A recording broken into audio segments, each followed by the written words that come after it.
One more thing. Ryan Nemhard is kind of the answer the Mavericks need at point guard, and something changed with Cooper Flagg in the clutch against the Denver Nuggets. I want to break it down. Today's Locked On Mavs. One more thing. I'm not a doctor, so. That's it. It's me versus the machines. I don't know. Satnam change. Nice penetrating thrust to the middle. Hot man, the hot player. Wait. One more thing. Fired up.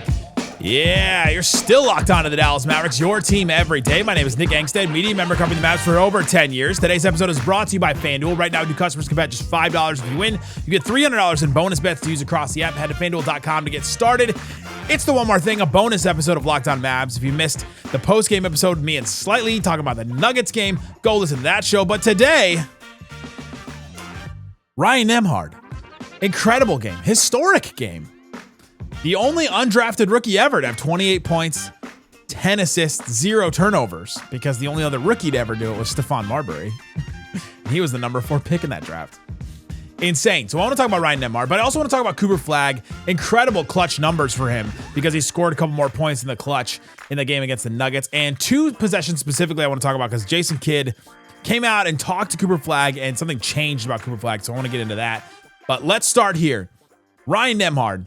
An absolutely insane game for him. A historic game, like I talked about, like I mentioned. And the Mavericks have been looking for this point guard. They've been looking for somebody to fill in this spot. They started Cooper Flagg as their point guard at the beginning of the season. That did not work. That was a disastrous experiment that just was something that did not work in any way, shape, or form. Mavs, the 30th offense, one of the like a historically bad offense compared to what the rest of the league was doing.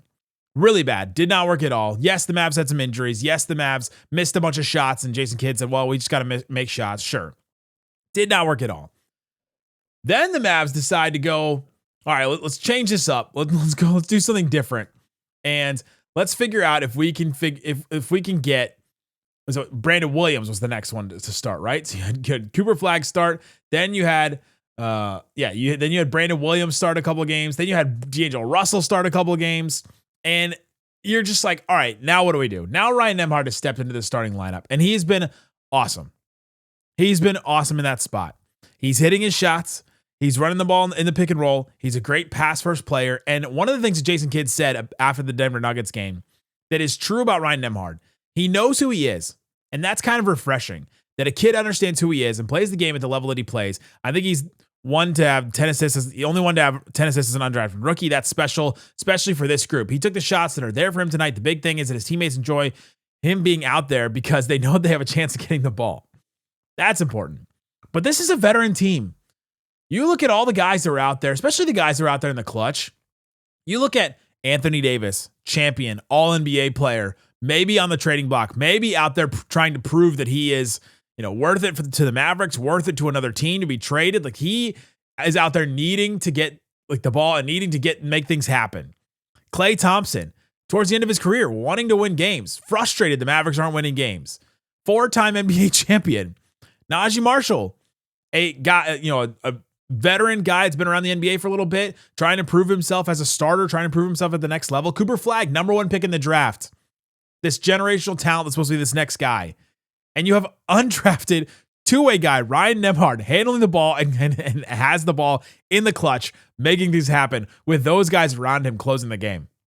And trusting him and being there with him. Playing over a guy like D'Angelo Russell, who came in and had very high aspirations for his own role in the team. Go back to Media Day. We talked to him on Media Day. And D'Angelo Russell kind of even scoffed at the idea that he was a stopgap point guard for Kyrie Irving. Or that he wasn't going to start because people were talking about, well, what if you're a 6th man? And he was like, well, I don't know about that. And now he's getting some DNP CDs, ended up playing this Nuggets game, but you got Ryan Nembhard playing ahead of him.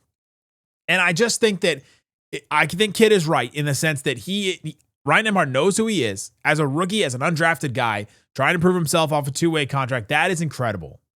That he already knows that is basketball IQ. And that's the thing that's shined through with Ryan Nembhard is that he has a basketball IQ that is making the right play in a way that we haven't seen from Brandon Williams. We haven't seen from D'Angelo Russell, right? A guy to make the right play like that. We have seen Cooper Flagg make the right play. When he played point guard, he was making the right play. It just wasn't the right offense, and it just wasn't the right time. It wasn't he made the right play in that moment, but it wasn't what the Mavericks needed at that point. And we could break down all the different ways Cooper Flagg didn't work as point guard. Cooper Flagg, Grant Access posted these great numbers that Ryan Nembhard is generating 1.18 points per possession as a pick and roll ball handler, including passes. He ranked 7th in the NBA among all 126 players with 50 or more pick and roll possessions. That's incredible. That's efficiency. And this team is built around a pick and roll guy. It was built around Luka Doncic.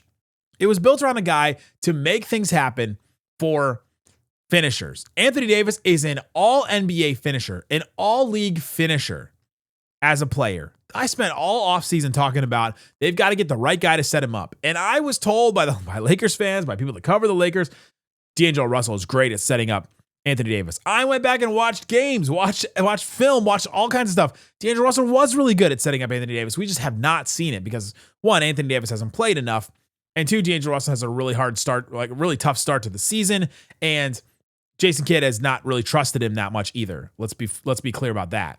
I mean, 2 DNP CDs, did not play coach's decisions. And so we didn't really get a chance to see him. But the Mavs need a guy to set guys up. Cooper Flagg is also a really good playing off of another playmaker type guy. You don't want him as the number one option, first guy with the ball point guard. That's not going to be his role in the NBA going forward. He's going to be an all NBA level player that can play off of another ball handler. They can play off of a mismatch, play off of, he sets a screen, or a guard sets a screen with him, and then he gets to roll. There's just all kinds of different things you can do with Cooper Flagg. He can do anything on a basketball court. Grant also said this number too, that the Mavs were only generating 0.91 points per possession on pick and roll, including passes. Only the Blazers and the Sixers were worse. So you've got the Mavs scoring 0.91 points per possession on pick and roll, and Ryan Nemhard scoring 1.18 points per possession. That doesn't sound like a big difference. It really is. That's points per possession. That adds up a lot, especially when you're talking about 50 or more pick and roll possessions. That adds to a ton of points, and that could be the difference between the Mavs being awful and the Mavs being great. And so I think that Ryan Nembhard is an answer to the Dallas Mavericks at point guard because he's doing the right things. He knows who he is, and he's not afraid of the moment and has an incredible basketball IQ. Do I think he's the answer for the Mavericks in the playoffs or to get there? I don't even know if they're going to get there, but he's the answer for the Dallas Mavericks right now at point guard. Coming up, Cooper Flagg, incredible clutch play. A stat that just astounded me. I'll get into that and more. Locked On Mavs continues coming up. Today's episode of Locked On Mavs brought to you by FanDuel. FanDuel Sportsbook has all kinds of props and odds, things that you can use to get in on the action. Check out FanDuel and see what is available for you.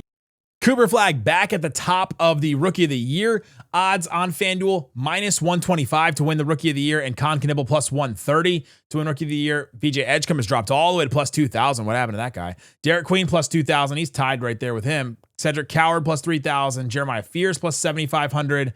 Dylan Harper +10,000. That one hasn't worked out as well as they thought. You can do all kinds of things. And you can even do live bets in the middle of games. Every drive, every momentum swing, every highlight moment you can take advantage of with FanDuel. So if you want to be right in the middle of the action this season, visit FanDuel.com. Place your NFL live bets all season long. FanDuel, the game moves fast, and so can you. Also brought to you by Prize Picks. It's daily fantasy made easy. The holiday season is one of the best times for sports, bowl games, basketball matchups, playoff push. It's all happening at once. That's why we're making choices every single day, but one of the most fun places to make the right call is Prize Picks. It's the easiest way to play daily fantasy. Pick more or less on at least 2 player projections, lock in your lineup, and you're in. You can play it in 45 states, including Texas. You can do. I went, and you can go and check out there's a Knicks and Celtics game. Our old friend Jalen Brunson, 27.5 points. Let me go more on that one for Brunson. Jaylen Brown, 27.5 points. Now, give me less on that one. And they have Jaylen Brown, 11 rebounds plus assists. Give me more on that one. Just do that one. You can do that one and make that play with just those 3. Right now, if I put down $20, I can win $120 on Prize Picks. So download the Prize Picks app today. Use the code LOCKEDONNBA. Get $50 in lineups after you play your first $5 lineup. That's code LOCKEDONNBA to get $50 in lineups after you play your first $5 lineup. Prize Picks, it's good to be right. Shut it down! Let's go! It's the One More Thing, a bonus episode of Locked On Mavs. Again, if you missed the episode with me and Slightly breaking down the Nuggets game, go listen to that episode wherever you're listening or watching this. Check the QR code, links in the description to find different ways to follow this show.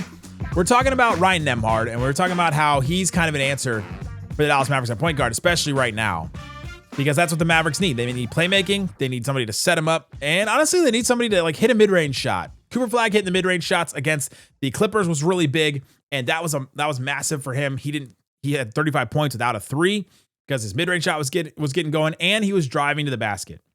One of the things Cooper Flagg is learning in the NBA right now is he can drive against so many different types of players. This is what makes a guy like Cooper Flagg so effective in the NBA. A guy like Ben Simmons was so effective at his time in the NBA because, and what makes LeBron, what makes Luka, what makes so many of these guys, Jokic, honestly.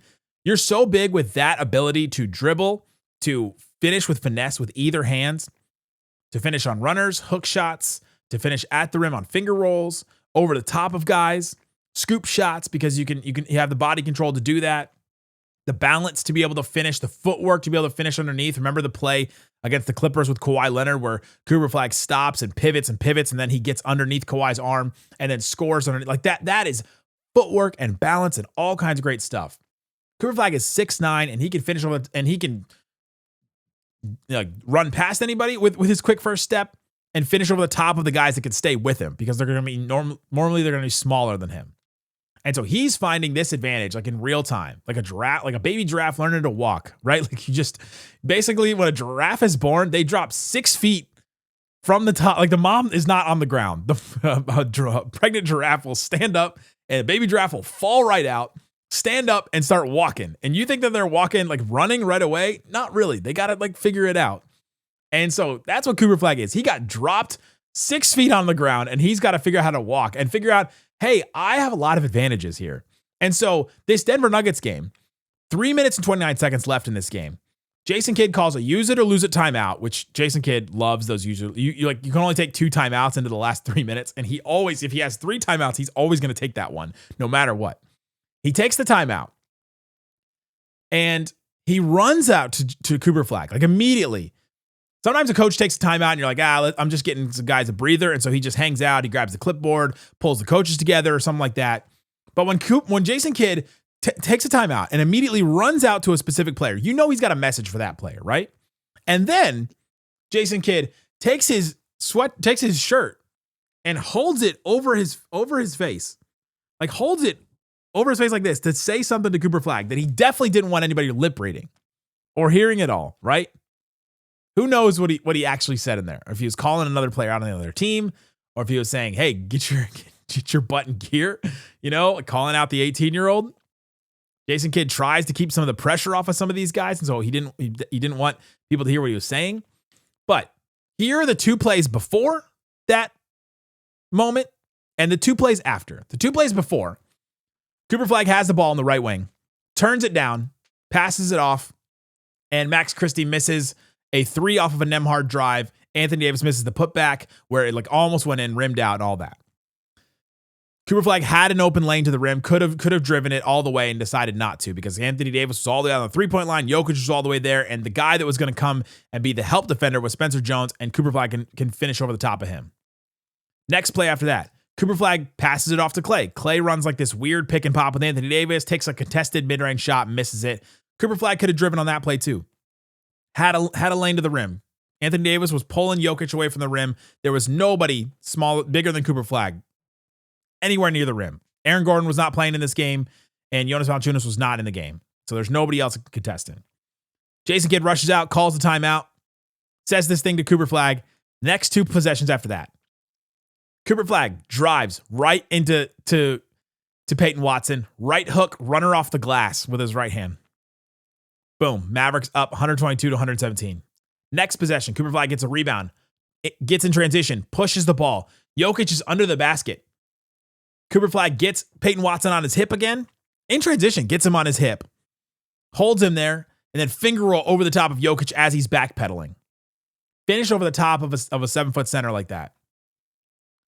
And those are 2 clutch buckets that put him in crazy stat land that we'll talk about in a second. But I think Jason Kidd told him, be aggressive. Drive to the rim. Get those buckets because there's nobody underneath the rim that can beat you. You could score over the top of them. Flagg had a possession earlier where he scored over Jokic that I specifically mentioned, like I specifically wrote down because Isaac will love that I wrote that down in my notes. But he specifically like finished over the top of him, and I was like, ooh, that is interesting. Because if Flagg can finish over the top of him, it was in the first quarter, 6:52. Flagg side pick and roll with Anthony Davis. Floater over the top of Jokic, got the N1. If he can finish over Jokic, then what's stopping him from going to the rim every single time? Right? If he's got a lane, if you've got a driving lane, boom. Get it done. Go get there. And that's probably what Jason Kidd told him. The clutch stats for Flagg are insane right now. He's shooting 59% in the clutch. 59% from the field. That's third in the NBA. Minimum of 15 clutch shots. The only players ahead of him have taken less shots than him. I think it's Anthony Edwards and Ryan Rollins. And they've taken, I think, 19 and 21 shots respectively. Flagg has taken 27.